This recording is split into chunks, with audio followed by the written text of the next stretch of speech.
What's up, guys? Coming to you today with a full Sunday of Week 5 NFL football action here on October 5th. I'm going to give out picks on every single game today. We're going to look at plays against the spread and a few over-under spots, and I'll give you my favorite underdog and my massive lock of the day, so buckle up. We've got a great video for you today. Slam that like button and subscribe to the channel so you don't miss out on these videos we're posting here every single day, and comment below with anything you're looking at today across the sports world. I'm more than happy to get back to you. Check the pinned comment throughout the day to see our favorite picks, and you should definitely check back a couple of times throughout the day to see if there are any changes with injuries and player availability being confirmed. Yesterday, guys, we had a pretty good day out there across the college football and MLB playoff streets. We got off to a great start to the day. We had Illinois minus 8.5, an easy blowout win for them there over Purdue. The Illini did basically whatever they wanted. Altmaier had a great game. Things continue to look very, very good for this interesting Illinois squad. We had Maryland plus 5.5, and it was an epic collapse for them to eventually lose this game 24-20 after being outscored 21-0 in the fourth quarter, but it all works out for us since we had the points in that game. So taking Maryland plus 5.5, a very, very good spot. Unfortunately, we did lose there on UTSA at minus 6.5. A pretty epic second half collapse there, allowing Temple to erase a 14-3 deficit and for the Owls to eventually beat the Roadrunners 27-21. We had them in the first half, but after that, nothing was really going right. We bounced back though. We had the Dodgers at plus 100, and Ohtani went out and threw 6 decent innings, but the Dodgers come from behind and win 5-3, doing most of their damage against that Phillies bullpen that's been a problem for them pretty much all season long. We had Vanderbilt plus 11.5 as our dog of the day, and another devastating second half performance for us in this one. The Commodores gave up 16 unanswered points in the second half after being tied at halftime to eventually lose this game 30-14. So that was annoying, but we cash our massive lock of the day. The lock of the day staying hot once again. We had the Brewers at minus 160, and yeah, they were right there on track. No problems there with that 9-3 win in a game the Brewers pretty much dominated. Peralta was good. The bullpen was solid for Milwaukee, and they jump out to a nice lead in this series. So overall, a 4-2 day. We will definitely take that, hoping for a big day here of NFL action. So we're going to go ahead and dive right in. A lot of games to cover. We do have buys this week, but still a lot of games out there, and we're getting off to a good start here. We've got the Minnesota Vikings. They're going on the road to take on the Cleveland Browns in a London game. So we've got another early morning game out there in the NFL. The Vikings come into this game 2-2 on the season. It's been kind of a weird year for the Vikings, and last week it wasn't a great showing. They lose 24-21 there against the Steelers in the Dublin game, so they're not really having to do significant travel. They're obviously already in Dublin. Now they're just, like in London. So, just a little hop there across the Irish Sea and you're where you want to be. Now, the Vikings in that 21-24 loss have to be pretty disappointed with what they saw from Carson Wentz. While he did pass for 350 yards, he also threw a couple interceptions and was sacked 6 times. So those problems that have seen him get demoted from a, premier level starting quarterback to a look like career backup here for the rest of his time, yeah, those popped up, and those were a big, big problem. So we'll see if he can bounce back a little bit in this one. The running game was okay. Jordan Mason doing some positive stuff.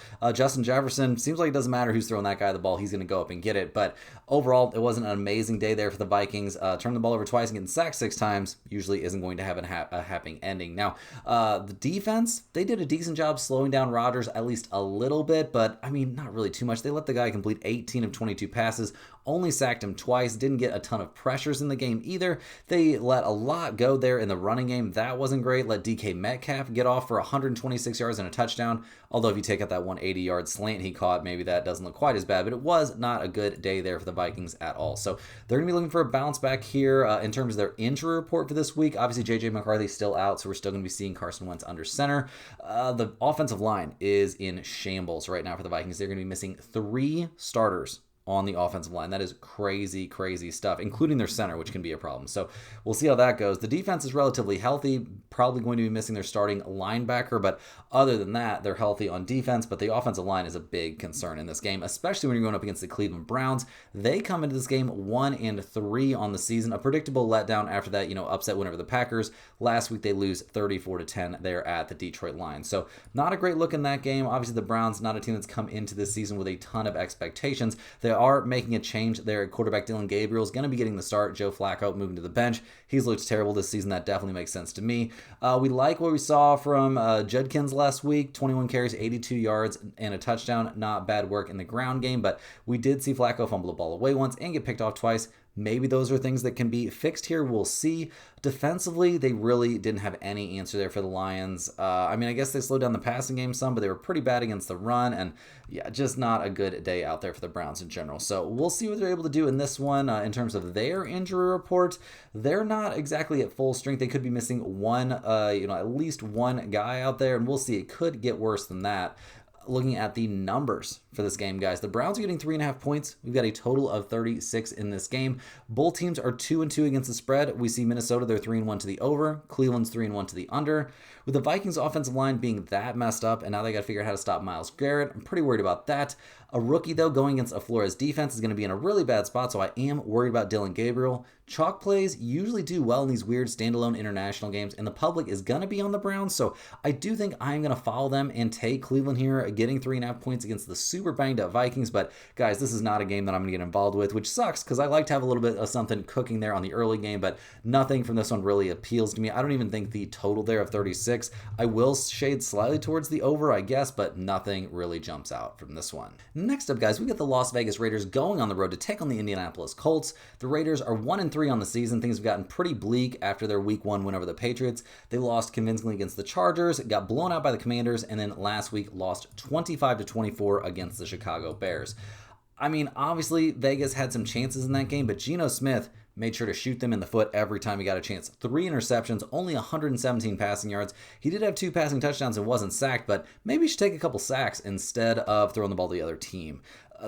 Genty looked amazing. Seems like they, have that figured out. Maybe he's going to get a little bit more play here. 138 yards on 21 carries is very, very impressive stuff. Did have a touchdown there as well. Brock Bowers caught 5 out of his 6 targets for 46 yards, but is going to be sidelined for this game, probably. That's what's being reported right now, so we'll see if that actually happens. Genty did fumble it away once, so when you turn the ball over 4 times and only create 1 turnover of your own, you're going to have a rough day, and they do find a way to lose to a not great Bears team, and the defense looked mediocre. I guess they did stop the run and did a decent job against the pass, so maybe I'm being a little bit too hard on the Raiders defense, but when you get put in those many bad situations, it's not really the defense's fault, so we'll see what they're able to do in this one. Looking at their injury report, Brock Bowers currently listed as questionable, but it seems like he's not going to play in this game. Defensively, they're kind of healthy. We could be missing Eric Stokes there at cornerback, so missing one of your starting quarterbacks isn't great. So we'll see what they do here on the road against the Colts, who at 3-1 on the season have to be feeling okay with where they're at, but they also have to be pretty disappointed. They really should have won last week against the Rams in a game they eventually lost 27-20, but it's been a great season so far for the Colts. They haven't really played a terrifyingly strong schedule, but that game against the Rams definitely was winnable. Daniel Jones getting picked off twice, not a great look. He's got to play better. We liked what we saw from Jonathan Taylor there in the running game. He is an absolute monster. Mitchell there in the passing game looks great. Really a lot of positives for the Colts. Now that one fumble there for Mitchell wasn't great, but yeah, just a question of, you turn the ball over 3 times, you fumble it out the back of the end zone once, like you're gonna have a really, really hard time coming up with a big win like that over the Rams. So we'll see if they can get things together on the offensive side. Obviously defensively last week they didn't have a great time. They did generate that one pretty key fumble there from Kyron Williams, but only sacking Stafford 3 times, giving him 3 passing touchdowns and 375 yards to the air is definitely not a great day on defense. Now, they're facing a much worse team this week, so I do think that helps a bit. Maybe we'll see a little bit better day in terms of their injury report. They're pretty healthy on offense. Alec Pierce is going to be out there, so they will be missing their second wide receiver, but other than that, they're relatively healthy. And then on defense, Kenny Moore is going to be out there, so 1 guy missing on defense, 1 guy missing on offense. It's a lot better injury report than a lot of NFL teams can boast at this point in the season. So looking at the numbers here, guys, the Colts are 7-point favorites at home. We've got a total of 47.5 in this game. The Raiders are 1-3 against the spread. They're 2-2 to the over-under. The Colts are 3-1 against the spread and 2-2 to the over-under. Guys, I'll definitely take the Colts in this one. Like I was saying, they should be 4-0 this season. Have they beaten anyone good? Well, maybe that's a little bit up in the air. I know they should have beaten the Rams, but for 1 bad call and 1 terrible fumble out the back of the end zone, they would have been fine. Geno indoors is usually a little bit better, but he's been absolutely terrible. Just threw 3 interceptions last week against the Bears. The Colts are more healthy than the Raiders. If we could find this at -6.5 again, we would be slamming it on the Colts, but still, even at -7, I think this is a very solid play. Hey guys, hopping here with a quick shout out to the sponsor today and every day's video, and that is stumpthespread.com. Click the link in the description to go over there and see the top confidence picks from our entire team of experienced cappers. Right now, our premium members are getting daily MLB, UFC, NFL, college football, and we'll very soon also be getting NHL hockey picks and NBA picks as soon as those 2 seasons get underway. So definitely get over there and check that out. But you also have to get over to stumpthespread.com and check out all the free stuff we offer over there every single day. We have free picks that are exclusively posted over there in the free section at stumpthespread.com. That's also where you will find our free to use bet size calculator, and that's where you have to go to get on our free email list. You just click on that link down in the description, go over to stumpthespread.com and set up a free account. All you need is your name and your email address. You'll be on that email list, and it's a great resource, guys. Every single day you'll get one email. It'll have at least one free pick in it, oftentimes 2 or 3. There are parlays included in those emails very, very often. Big write-ups on all the major sports. There will be, just great information there every single day. Information on niche sports betting like golf, WNBA, NASCAR, tennis, you name it. It could be included in those emails, and it's just a fantastic resource every single day. A great way to start your day with some very, very good information.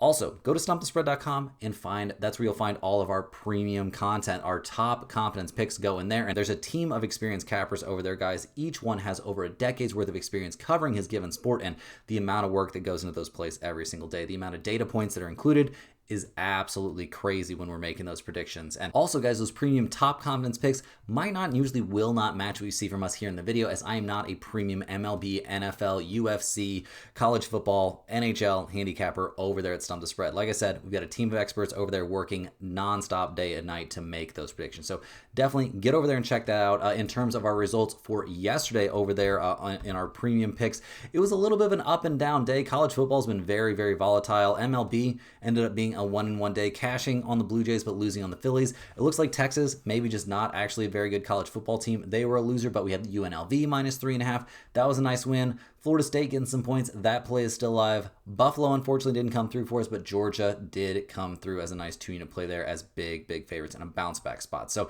looking like it could be a profitable premium day. It's all going to come down to whether or not Florida State can come through for us. So we'll see how that goes. Also, if you're a huge fan of what you're seeing from us here every single day, click that little join button right below the video to become a YouTube channel member. YouTube channel members get early access to all of our videos, get their name up on screen in every video, but maybe more importantly, they get access to our members only giveaways. We give away a Stump the Spread hoodie here every single week, and we're going to be giving away one on Monday. So yeah, on our Monday Night Football video that'll be coming out tomorrow, one random channel member will get selected. We'll put the name of every single channel member on a big wheel. We'll spin the wheel live in that video, and whoever it lands on will get a Stump the Spread hoodie mailed straight to their address. So definitely get in on that if you're interested, guys. We got to dive back in. We've got a ton of games still to cover here for week 5 of NFL. And next up, we're going to be looking at a bit of a little bit of a downer kind of game. We've got the New York Giants going on the road to take on the New Orleans Saints. The Giants come into this game only 1-3 on the season, so not having a great time, but they are coming off their first win of the season. They're taking down the Chargers 21-18. The bad news is that Neighbors, he's going to be out for the rest of the season. That MetLife turf claiming another victim. So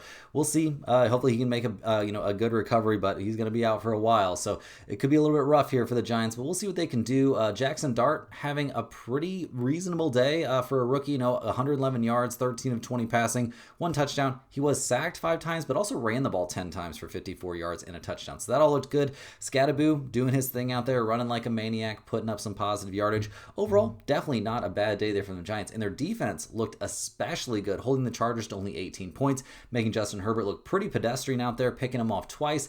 They were unable to stop the running game. That is a big concern, but we'll see if maybe they're able to clean up some of those mistakes in this one. Now, the Giants over the course of the season haven't necessarily been an amazing defense. They're 23rd in the NFL in points allowed, so that's not great, and they're 27th in points for. So definitely lots of room for improvement. In terms of their injury report, they're looking obviously pretty healthy there, obviously with Neighbors out for the season. And in terms of their defense, they've got 2 starters listed as questionable. They could be missing a defensive lineman and could potentially be missing their Tyler Nubbin in the secondary there at safety. He was a limited participant there in practice on Friday, so it seems like there is some decent chance he gets suited up for this game. Now, the Saints, they come into this one 0-4 on the year. They've been pretty easy. Well, they haven't been quite as bad as the Titans. They've been one of the worst 2 teams in the NFL, losing against the Cardinals, 49ers, Seahawks, and then last week a 31-19 loss against the Bills. I guess they did keep that game more competitive than you would think, Potentially, but it was never really, the result was never in doubt. Spencer Rattler not having a great day, 126 passing yards, 1 touchdown, sacked 3 times. The running game was working last week, so that's something positive, but the defense is atrocious. Couldn't stop the run, couldn't stop the pass against the Bills, and gave up 31 points. So far this season, the Saints are 30th in the NFL in points against. Not exactly great. So we'll see what they're able to do in this one. Their injury report does not look great. Their offensive line pretty banged up. Could be missing 2 starters there on the offensive line. Juwan Johnson is questionable there at tight end. That would not be great for them to be missing him. He is questionable for this game officially with that ankle issue. So even if he does play, how effective will he be? And on defense, they're going to be missing at least 2 starters, missing a linebacker, and missing 1 member of the secondary. So yeah, it's not looking great there for the Saints. So looking at the numbers for this game, guys, the Saints are actually favored here at home. It's been a very close line with a lot of movement. They're 1.5-point favorites right now. We've got a total of 41.5. The Giants are 2-2 against the spread. They're 3-1 to the under. The Saints are 1-3 against the spread. They are 3-1 to the over. Guys, this is a huge letdown spot for the Giants after that win over the Chargers. They won't have neighbors for the rest of the season, but I don't know if that's the end of the world for them. It's obviously bad. Don't get me wrong. The Saints' offensive line, though, is super banged up. Their defense is going to be missing at least 2 starters. Quarterbacks, though, in their second career start, are 13-34 on the road straight up. Dart, though, should be able to run it well in this situation, but maybe there's like rumors swirling that he's dealing with some sort of hamstring problem. So we'll see what happens in this one. I'm not getting super involved. Personally, I will take the Giants here to find a way to get the win in cover, or, taking them plus 1.5. So we'll see how it goes. But really, guys, this is just not a game that I have a ton of interest in getting involved with. Rolling right along here, guys, we're looking at the Dallas Cowboys going on the road to take on the New York Jets. It's pretty much been a disaster season for the Cowboys. I would say their highlight of the year, maybe their 40-40 tie last week against the Packers. I mean, they did beat the Giants in week 2. I don't think you're really going to celebrate that too much. In that tie against the Packers, I guess they did some positive stuff.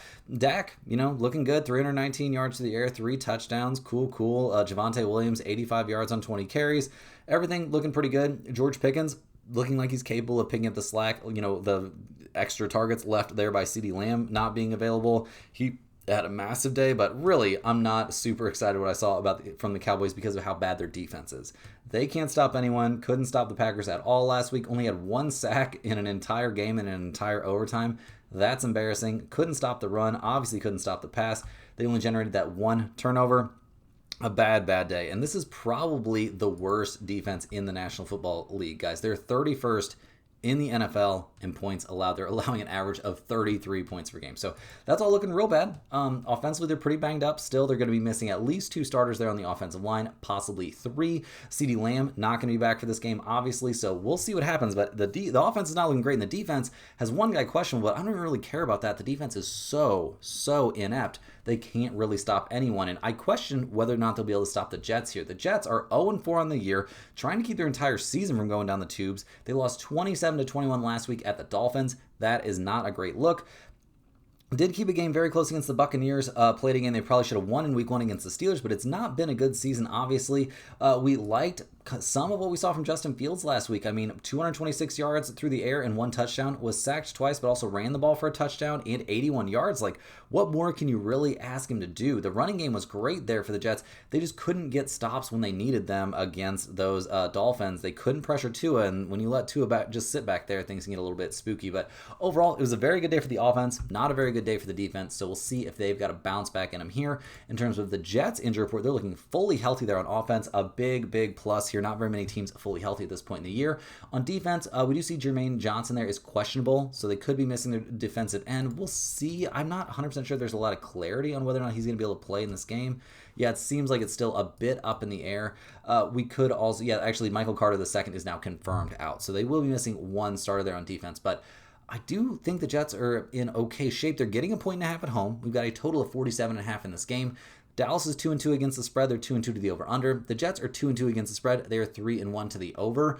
I actually think over 47.5 is not an unreasonable play in this game. I think we could see a good amount of offense, but I really like the Jets getting a 1.5 in this spot. They're coming off an embarrassing loss to the Dolphins, so they do find themselves in a big bounce back spot here. The Cowboys have been an embarrassment this season. They won't have CeeDee Lamb or 2 of their starting offensive linemen for sure, maybe more than that. Half their defense is, their defense is terrible and they're banged up. So yeah, I'm definitely going to be taking the Jets here, getting a 1.5. Does it feel good to bet on the Jets? No.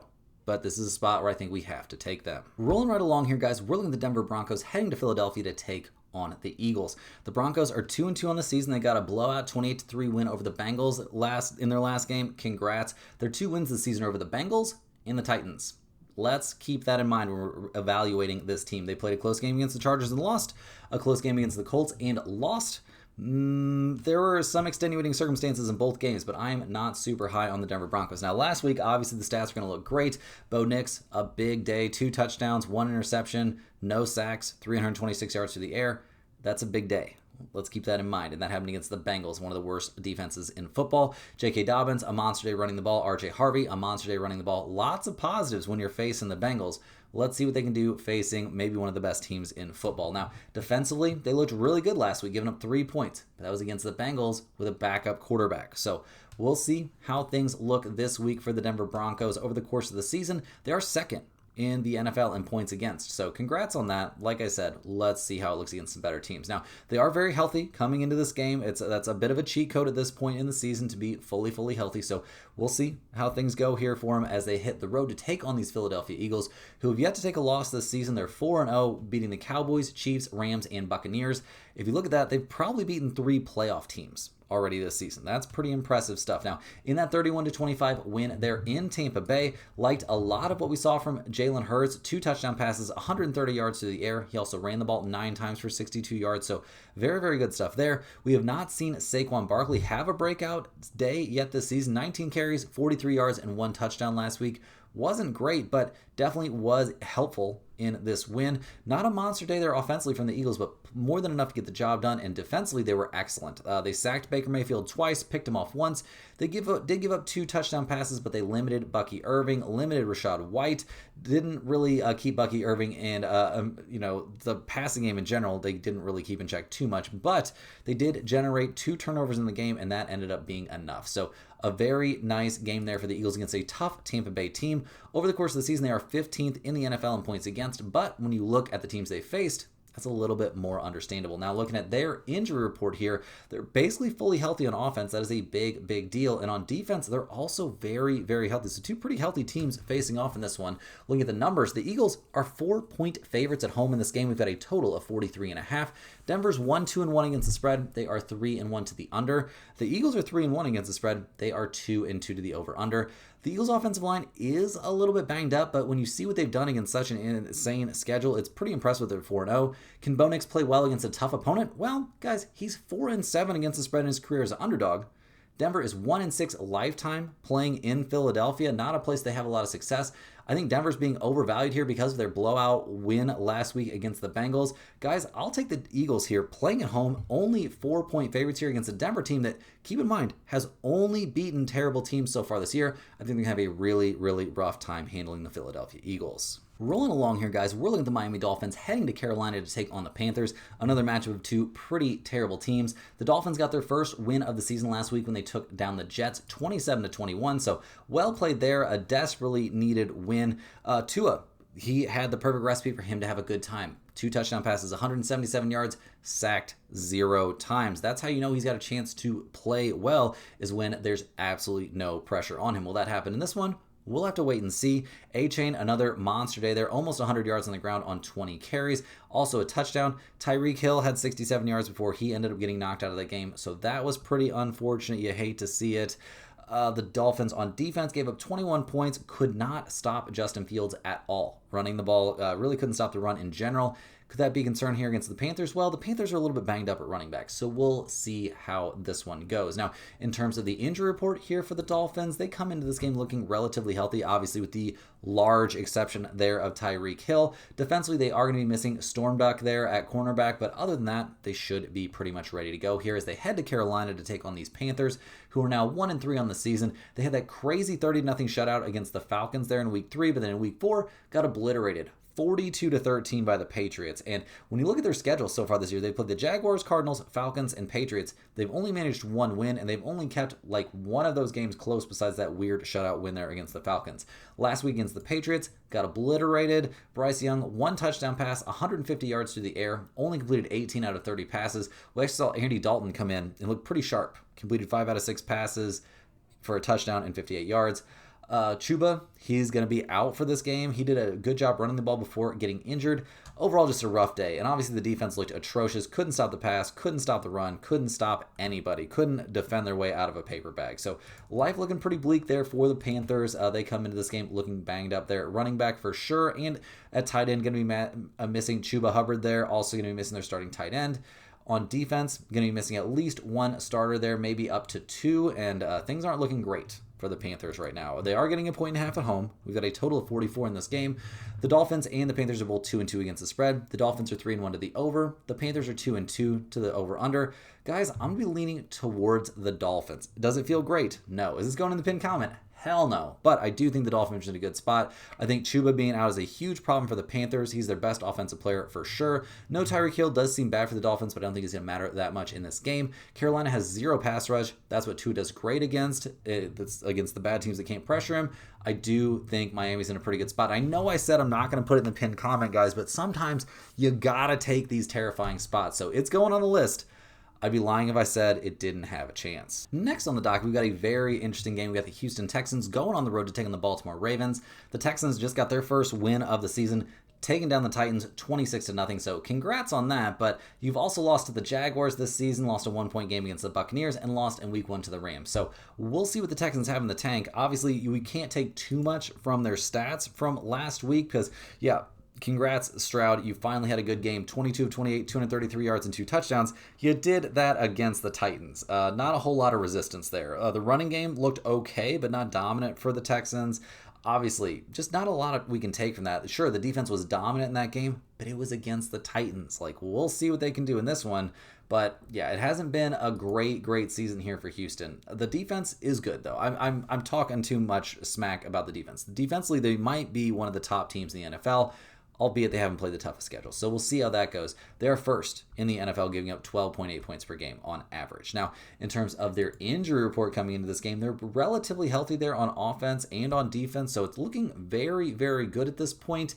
They're taking on one of the most banged up teams in the NFL, as well as they face the Baltimore Ravens. They're only 1-3 on the year, have gotten off to a terrible start, but they played a really rough schedule facing the Bills, Browns, Lions, and Chiefs. Now, in their 37-20 loss against the Chiefs last week, some pretty bad news there. Lamar Jackson going down. It doesn't get much worse than that. Had to bring Cooper Rush in. He actually looked serviceable out there. We didn't get much action there from Derrick Henry because they were having to throw the ball so much. But when they did run it with Derrick Henry, he had a really good time. So I do expect this to be a run-centric attack here for the Ravens with the way things are shaping up there at quarterback.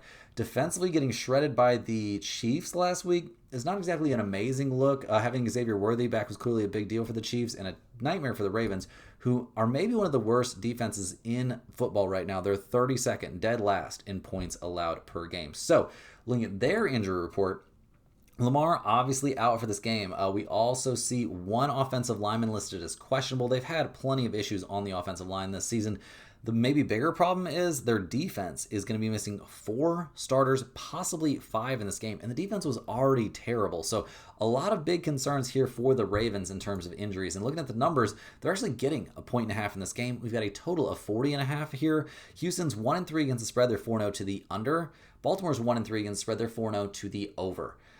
Yeah, the Ravens defense is going to be super banged up. Also no Lamar Jackson. Cooper Rush, I do think will be a decent game manager here for Baltimore, but my concern is the Baltimore defense being so heavily injured. I think the Texans defense is being overvalued based on success against the Jaguars and the Titans, or at least maybe slightly overvalued. I wonder if they're going to be able to stop Derrick Henry in this game. I don't have a huge lean on this one. I am going to lean just slightly towards the Ravens at home, but not without a lot of real conviction. I do think under 40.5 might also be live in this game just because both teams are going to struggle to do anything positive, but taking an under in a Ravens game feels insane. So this one, mostly just a stay away spot for me. Next up, guys, we're looking at the Tennessee Titans heading to Arizona to take on the Cardinals. The Titans are 0-4 on the season. They just got blown out 26-0 last week. They haven't really kept a game very competitive this season, and it's just been pretty bleak. They're clearly the worst, or one of the worst 2 teams in football. Cam Ward is actually doing some great stuff.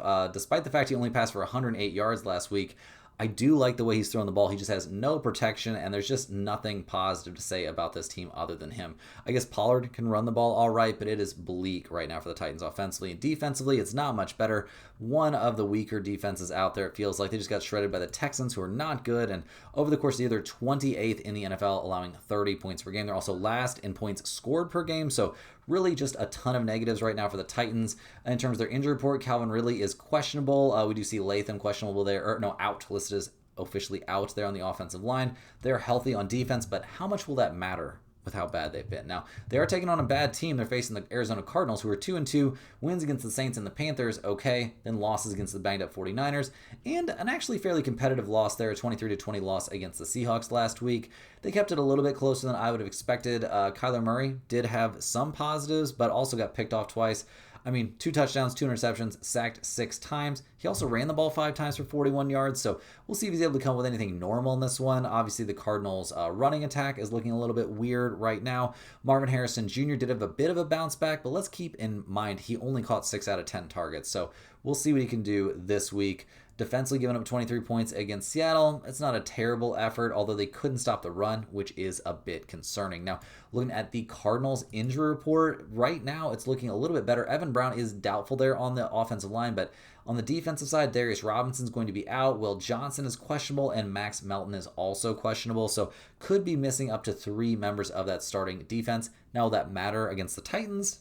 We'll see. The Cardinals aren't necessarily a good enough team to be just dismissing anyone right now. And looking at the numbers, the odds makers do like the Cardinals here a good amount. They're 7.5-point favorites. We've got a total of 41 in this game. Tennessee's 1-3 against the spread. They're 2-2 to the over/under. Arizona's 2-2 against the spread. They are 3-1 to the under. Guys, Arizona has not covered 7.5 points in any game this season, even going against the Saints and Panthers. But the Titans also haven't kept a game within 8 points this season. Tennessee is 3-18 against the spread in the last 2 seasons. That is crazy. Cam Ward might be good, but I don't know if we can really bet on him in this spot. So I will be taking the Cardinals here at -7.5. This is one that truly will not make the pinned comment, though. I'm just not getting involved with 2 teams this bad. The Titans are going to have a good game eventually. Could it be in this spot? Maybe. Could the Cardinals win by 3 in this game? Sure. So I'm going to stay far, far away. Rolling right along here, guys, we've got a rare good game on a pretty mediocre Sunday of football. We've got the Tampa Bay Buccaneers going on the road to take on the Seattle Seahawks. Tampa Bay 3-1 on the season. They just took a tough 31-25 loss last week against the Eagles, but other than that, had been looking pretty good, pretty clearly looking like the best team there in the NFC South. Last week against the Eagles, they did some good things. Obviously, Baker balling this year. 289 yards, 2 touchdowns, 1 interception, was sacked a couple times, also ran the ball twice for 13 yards, but the real news here was Bucky Irving just having a monster day before getting hurt. So that's a big concern for them this game. He will not be playing, but he had a huge game last week for him.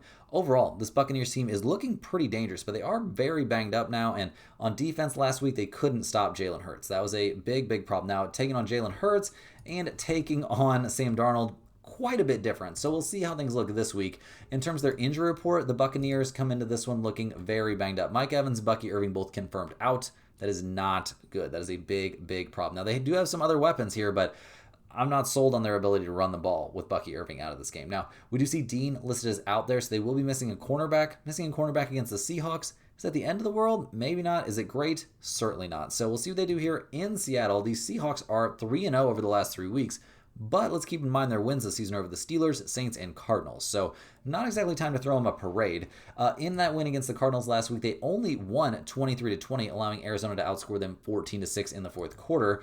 Darnold had a good day. Only one touchdown pass, no interceptions, was sacked 3 times. The running game was great. Walker III, Charbonnet, both doing a great job on the ground. Jackson Smith and Najigba, a big day out there. They did fumble it away once, though, and yeah, that one turnover did allow the game to be a little bit closer now. On defense, Seattle's looking pretty dangerous. They generated 2 interceptions and 6 sacks last week, limited the damage they gave up to the pass, did give up a little bit to the run, struggled a little bit against Kyler Murray running the ball, which Baker is more than happy to take off with it when he needs to. So we'll see if that comes back to haunt them at all in this game. Looking at the injury report here for the Seahawks, there are some question marks. Now, offensively, they're fully healthy. That's a big deal. Defensively, they're going to be missing 3 starters. Lawrence is going to be out, Witherspoon going to be out, and Julian Love also going to be out. So they are a bit banged up. Are they as banged up as the Buccaneers? Probably not. Looking at the numbers here, Seahawks are 3.5-point favorites. We've got a total of 44.5 in this game. Tampa Bay is 2-2 against the spread and 2-2 to the over/under. The Seahawks, they are 3-1 against the spread and 2-2 to the over/under.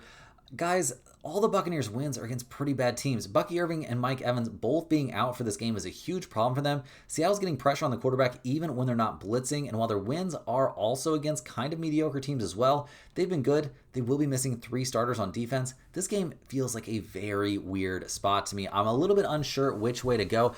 When I am unsure, that does make me want to maybe trend towards taking the underdog here, but do I really want to take the Buccaneers when they're possibly missing their 2 best skill players? This is a tough spot. I am going to lean just slightly towards the Seahawks since they are playing at home, but this one feels a little bit sketch, so I'm not going to get super involved in this one. Next up, guys, we're looking at the Detroit Lions going on the road to take on the Cincinnati Bengals. The Lions are 3-1 on the season after a 27-13 loss in Week 1 against the Packers. They have looked great. A 52-21 win over the Bears, a 38-30 win at Baltimore, and then last week a 34-10 beatdown against the Browns. Looks like the Lions are back after it, guys. A great day last week, or a very good day from Goff. 2 touchdown passes. He did get picked off once, but sacked 0 times. Gibbs and Montgomery both did a decent job. I mean, most of the work was done by Gibbs, but a good job moving the ball on the ground. Amon-Ra St. Brown caught a couple touchdown passes and all 7 of his targets. It was a pretty efficient day out there from the Lions offense, and the defense looked great, which, I mean, they did do that against the Browns, so keep that in mind. But 2 interceptions there against Flacco, 3 sacks, slowed down but didn't stop the running game, really stopped the passing game, and generated 3 total turnovers, giving up only 10 points. That's not a bad day for anyone. They're 15th in the NFL defensively, but they're 1st in points per game. They're 6th in rushing yards per game, and they're 10th in passing yards per game. This Lions team is legit. And speaking of things that are legit, well, the Bengals aren't going to come up on that list because they're one of the worst teams in the NFL. They're 2-2 on the season, wins against the Browns and Jaguars. All right, cool. They lost 48-10 against the Vikings, and then they lost 28-3 against the Broncos. Not a great look. And with no Joe Burrow, I don't expect things to get too much better. Jake Browning has looked absolutely atrocious. 14 of 25, 125 yards, and 3 sacks last week. Chase Brown couldn't get anything going. They've got no offensive line. They've got no quarterback. What are they exactly supposed to do out there? It's looking brutal. Offensively, they were so bad they made Bo Nix, or defensively, they were so bad they made Bo Nix look good. Couldn't stop the running attack there, the Broncos. Like, everything is bad news right now for the Bengals. They're going to be banged up. They're not going to be at full strength offensively. Defensively, I guess they're at full strength, but it's one of the worst defenses in football. So it's looking real bleak right now for the Bengals. They're getting 10.5 points at home. There's a total of 49.5 in this game. Detroit's 3-1 against the spread, 2-2 to the over/under. The Bengals are 1-3 against the spread. They are 2-2 to the over/under. Guys, we're definitely taking the Lions here, minus 10.5. This could potentially be our lock of the day.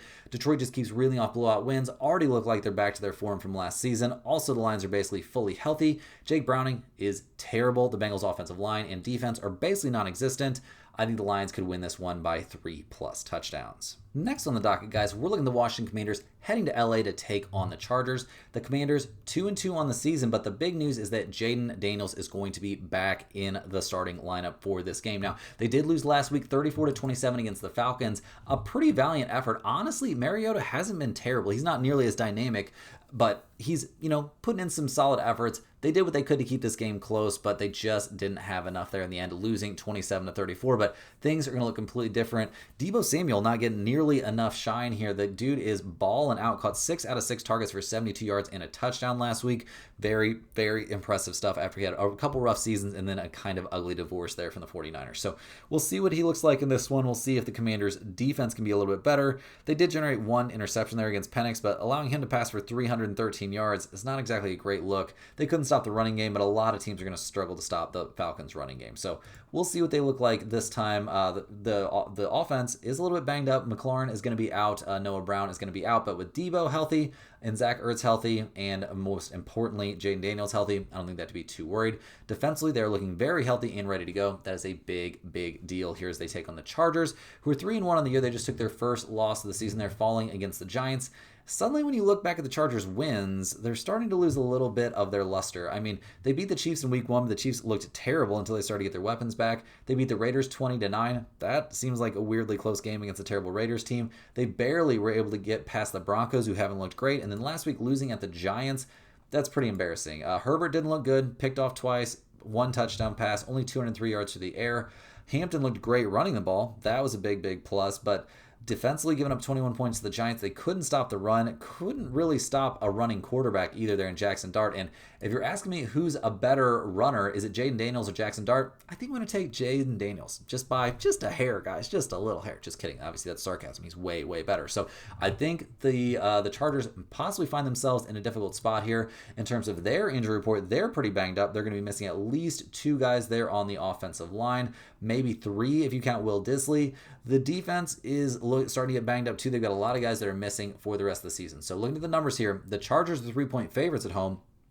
A total of 47 in this game.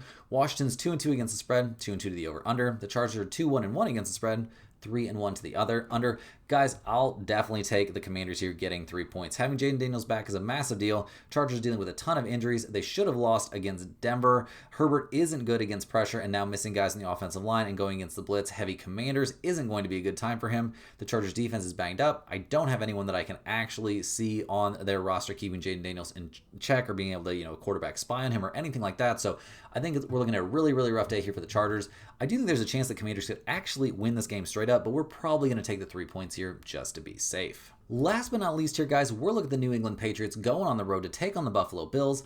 The Patriots are only 2-2 on the season. They're coming off their best game of the year, I suppose, in that 42-13 blowout there against the Panthers. But let's keep in mind, that was against the Carolina Panthers, so let's not freak out too much. Now, we did like a lot of what we saw there from Drake May. 2 touchdown passes, 203 yards, completed 14 of 17 passes. Very good stuff there. Didn't have to do too much running the ball, but did find his way to a rushing touchdown. The running game for the Patriots looks a little bit all over the place. I mean, we see Stevenson and Henderson combined for 16 carries to get 70 yards. That's not a terrible day.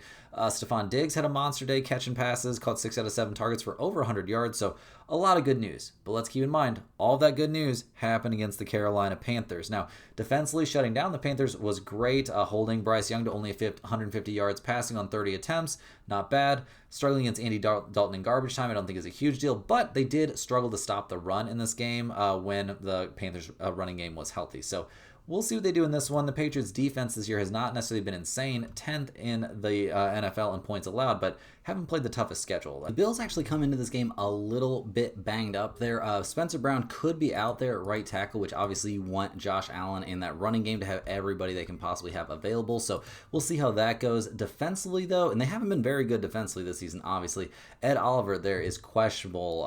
Among others, Dorian Williams is out there at linebacker, so they're not going to be at full strength. Will that be enough to sink them here against the Patriots? Seems kind of unlikely to me, guys. The Bills, they are 8-point favorites in this game. We've got a total of 49.5. New England, they're 2-2 against the spread, 2-2 to the over/under. The Bills are 2-2 against the spread. They are 3-1 to the over. Guys, I think this is a pretty good spot to lean towards the Bills at -8. The Patriots, they're coming off their best game of the season, so they're in a bit of a letdown spot. Losing to the Steelers and Raiders this year does not make me think they're a good team. Can Drake May win a shootout against Josh Allen? Seems a bit unlikely. Is 8 points kind of a lot here with this Bills defense being bad? Yes, but the Bills' offense is healthy. The Patriots' defense is not. I do think Josh Allen and company, especially Josh Allen personally, are in for a big breakout game in this one. So I definitely think the Bills are the side you want to be on. I'm more than happy to fade the Patriots in this spot. Guys, that's all the games we have here for today. Hit that like button for good luck on all of your bets and subscribe to the channel if you're new around here.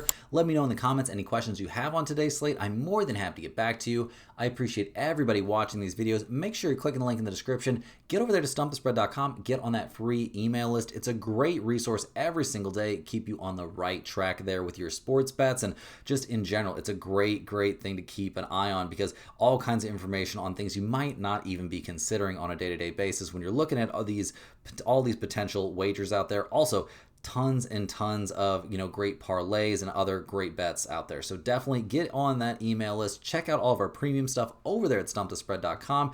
And guys, we'll be right back here Monday. We'll be doing that giveaway, and this is where you'll find us for more sports betting action.